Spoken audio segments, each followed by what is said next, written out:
अतुल सती मेरे साथ जुड़ गए हैं। ज्योतिमठ पहाड़ को लेकर इन्होंने अच्छी खासी भूमिका निभाई है और ये सरकार को लगातार चेताते भी रहते हैं। अतुल भाई, आप चेता रहे थे, सरकार अनसुनी कर रही थी। चेतेगी भी क्या जी सरकार, या ये सिलसिला अब बदस्तूर जारी जी रहेगा? नहीं तो हम तो देख रहे हैं ना, 2013 की आपदा के बाद हाई पावर कमेटी बनी, उसने कुछ सिफारिशें की, उसके कुछ ऑब्जर्वेशंस थी। हेलो। जी, हेलो। आवाज आ रही है, आ तो रही है उनको अतुल भाई।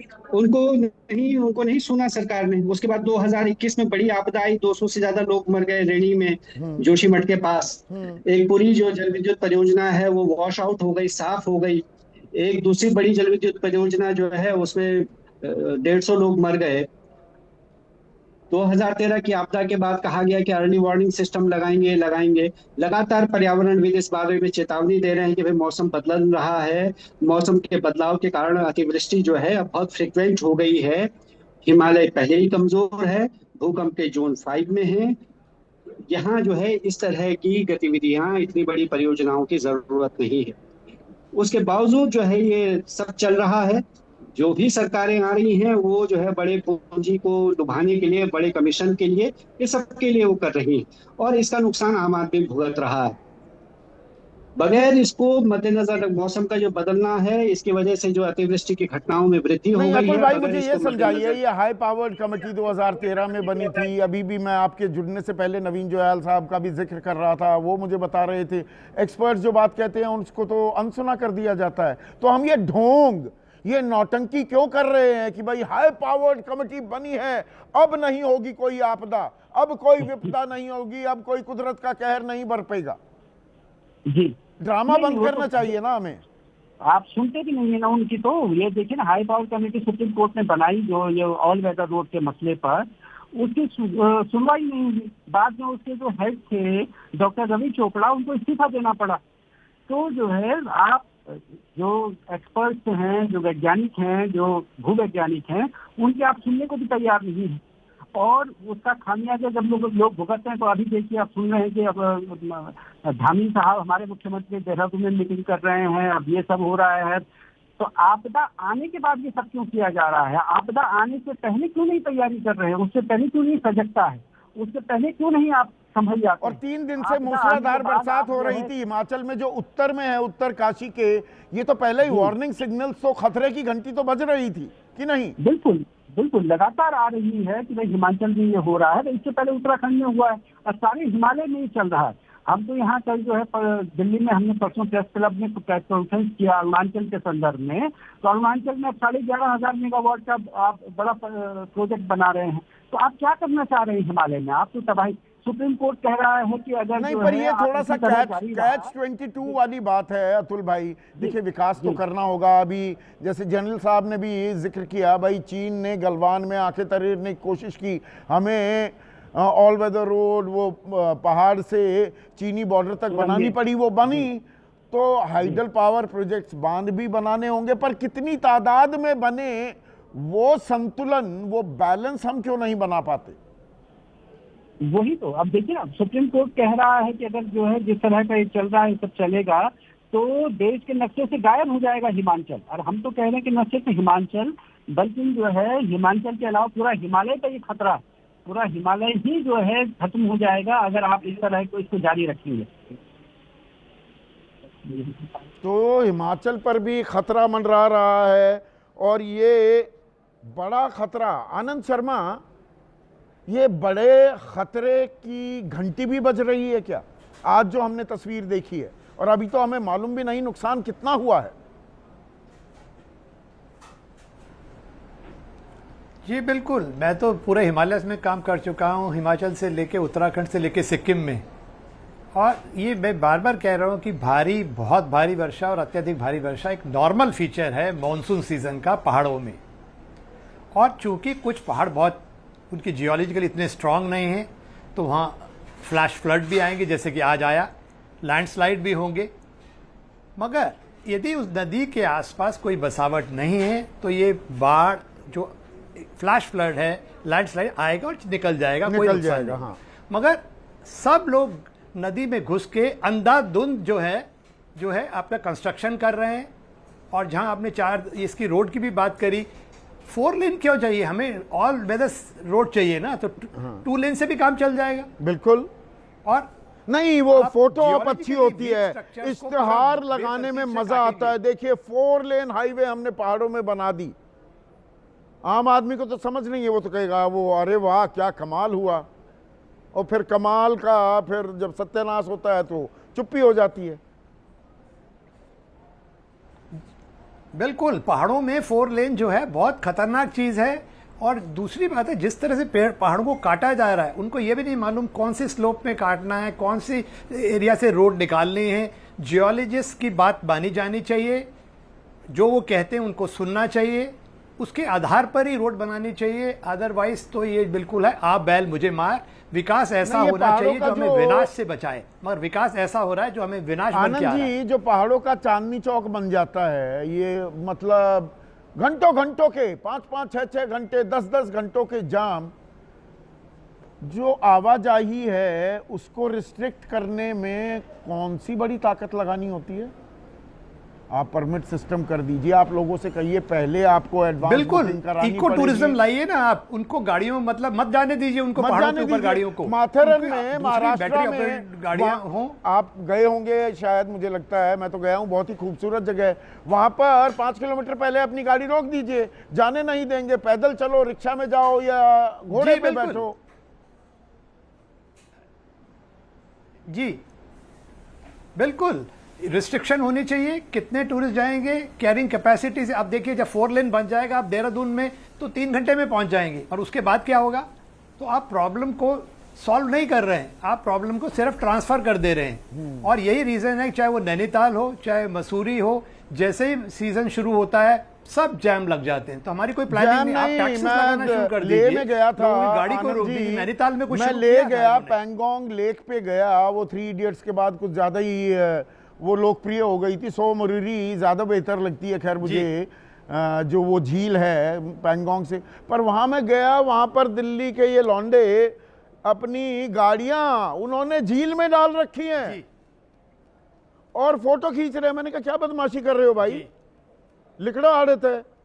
थोड़ा सा वो मुझे देसी अंदाज में आना पड़ा, तो उन्होंने गाड़ियां निकाली।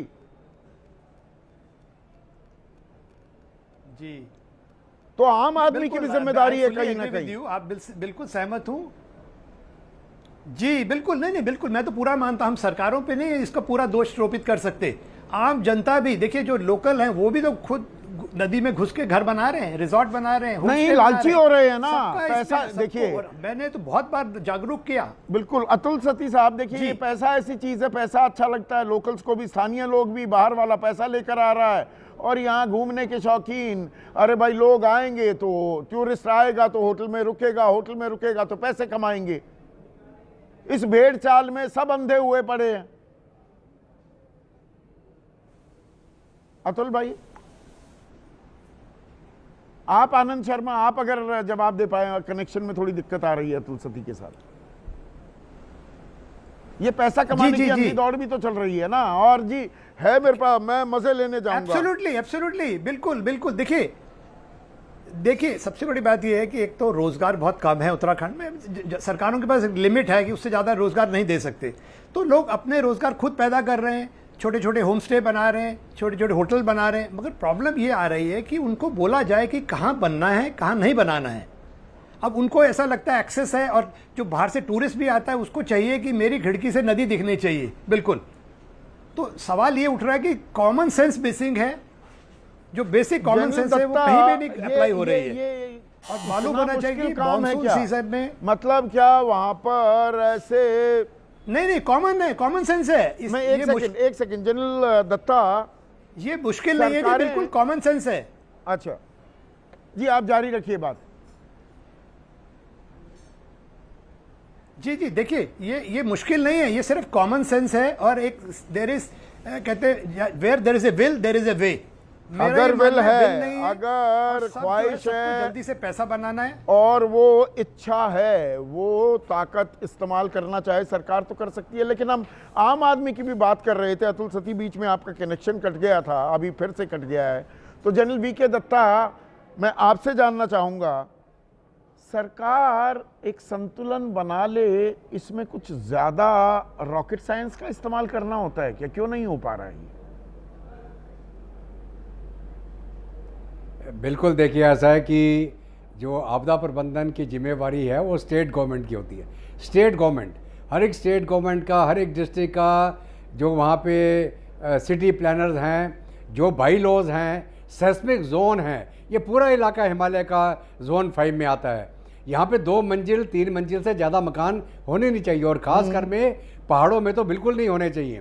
साथ साथ में क्या है, जो ग्लोबल वार्मिंग, क्लाइमेट चेंज और एक्सट्रीम वेदर कंडीशन, ये जो एक्सट्रीम वेदर इवेंट आप देख रहे हैं, ये यहाँ भारत में नहीं हो रहा, पूरी दुनिया में हो रहा है। ये एक्सट्रीम वेदर इवेंट जो आप देख रहे हैं, जगह जगह में फ्लड आ रहे हैं, पानी में लोग डूब रहे हैं, चाहे चीन हो, चाहे हमारे अपने अभी यूपी का हाल देखिए, आप राजस्थान का हाल देखिए।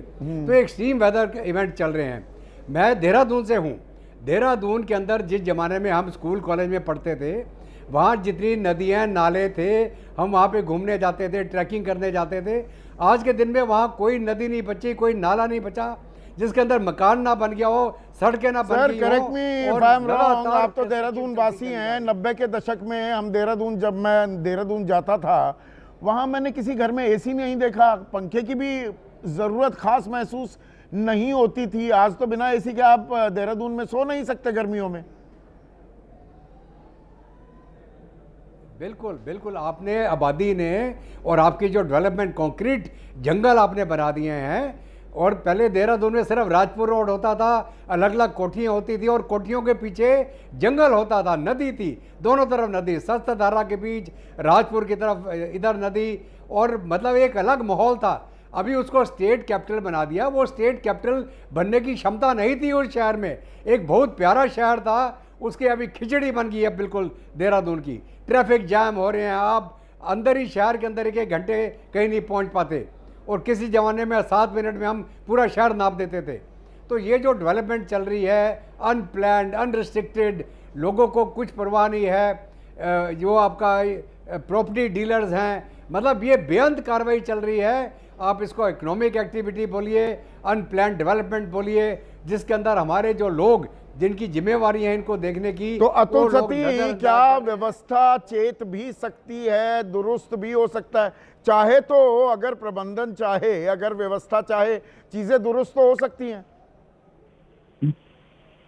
जी बिल्कुल, अगर ठीक है ना, नीति नियंत्रण जो है, सत्ता में जो लोग हैं, वो चाहें तो ये सब चीजें, लेकिन उनकी तो सारी नीतियां जो है जनता के केंद्र में रख के तो बन नहीं रही है। ये तो चंद लोगों के लाभ के लिए पूंजी जल्दी से जल्दी बनाने की जिनकी होड़ है, उनके लिए सारी नीति बन रही है। तो इसके केंद्र में जनता नहीं है, वहाँ की प्रकृति नहीं है, वहाँ के लोग नहीं हैं, तो इसलिए नीति जो है वैसी बन गई है, और उसका नुकसान लगातार ये हो रहा है। लॉन्ग टर्म प्लानिंग नहीं है आपके पास, आपके संसाधनों को लेकर के। ये तो तत्काल जो है मिले, और तत्काल हम कैसे उसको खा लें, यात्रा वाला ही जो पूरा है। इस पूरे सीजन में हम लोग हल्ला मचाते रहे, कहते रहे कि आप प्रबंधन ठीक से नहीं कर रहे हैं। यहाँ अपने जिलाधिकारी से लेकर के और आपदा प्रबंधन के सचिव तक हम लोग गए, और ये बात कही कि भाई जो ये यात्रा आ रही है, इसको ठीक से प्रबंधन किया जाना चाहिए। वहाँ की जो भार वहन क्षमता है, वहाँ की जो कैरिंग कैपेसिटी है, उसको मद्देनजर ये सब किया जाना चाहिए। ये तो सुनवाई नहीं है उसकी, केवल जो है सरकार इसको अपनी उपलब्धि के बतौर कर दिखा रही है कि इतने लाख, इतने करोड़ लोग वहाँ पहुँच गए। इसको जो है बता करके अपनी पीठ ठोकी जा रही है, बजाय ये जो है टूरिस्ट फुटफॉल को लेकर कि इतने लोग पहुंच गए, कि प्रयागराज में इतने करोड़ श्रद्धालु, फिर वहां पर वो भगदड़ मच जाती है, लोग मर जाते हैं, तब कहते हैं इतने करोड़ लोग आएंगे तो मर भी सकते हैं। मतलब पहले लोगों को बुलाएंगे, कुछ हो जाए तो कहेंगे इतने आ गए तो हम क्या करें। हम क्या करें। जी बिल्कुल बिल्कुल, मतलब न सिर्फ वो भगदड़ में मर रहे हैं, वहाँ जो स्वास्थ्य सुविधाएं नहीं है उसकी वजह से मर रहे हैं। आदमी जो है नीचे दिल्ली से या मुंबई से सीधा वहाँ 12,000 10,000 फीट की ऊंचाई पर आता है, ऑक्सीजन की कमी से, कार्डियक अरेस्ट से लगातार लोग मरते हैं। उनके ऊपर कोई सरकार ध्यान नहीं देती। पूरे यात्रा मार्ग में आपके पास कार्डियोलॉजिस्ट नहीं तो है। सरकार के लिए ये खतरे की घंटी तो बज गई है, वेकअप कॉल तो है, जागेगी क्या सरकार, व्यवस्था जागेगी? एक छोटा सा लास्ट में एडिटोरियल कमेंट गिरीश जोशी आपकी तरफ से। सर ये तो जागना तो पड़ेगा, और सबसे इम्पोर्टेंट बात जो है कि जो प्रिपेयर्डनेस मिटिगेशन जो दो मुख्य जो अवयव होते हैं डिजास्टर मैनेजमेंट के, उसमें हमारा पूरा, मैं कह रहा हूँ पूरी की पूरी कंट्री बहुत पीछे है। हम लोग अभी भी रिस्पॉन्स सेंट्रिक काम कर रहे हैं, जितनी भी हमारी पॉलिसीज है सब रिस्पॉन्स सेंट्रिक है, और मिटिगेशन और प्रिपेयर्डनेस जब तक प्रिपेयर नहीं होंगी सही तरीके से तब तक ऐसी घटनाएं होती रहेंगी। ये घटनाएं होती रहेंगी अगर हम जागेंगे नहीं। और ठीक है, अब ये एक त्रासदी हुई, 1-2 दिन हम अल्लाह काटेंगे, गला बैठ जाएगा चीखते चीखते चिल्लाते चिल्लाते, लेकिन व्यवस्था क्या ना बुरा देखेगी, ना बुरा सोचेगी, सुनेगी, बोलेगी, मौन बनी रहेगी, गांधी का बंदर बनी रहेगी। आम आदमी ऐसे ही कुदरत का कहर क्या झेलता रहेगा। यहाँ जिम्मेदारी तय होनी चाहिए, और वार्निंग कॉल्स की हमें कतई ज़रूरत नहीं है, और इस उम्मीद के साथ कि जो नुकसान हुआ है वो लिमिटेड ही हो, जान माल का नुकसान कम ही हो। आज सीधा सवाल में बस इतना ही।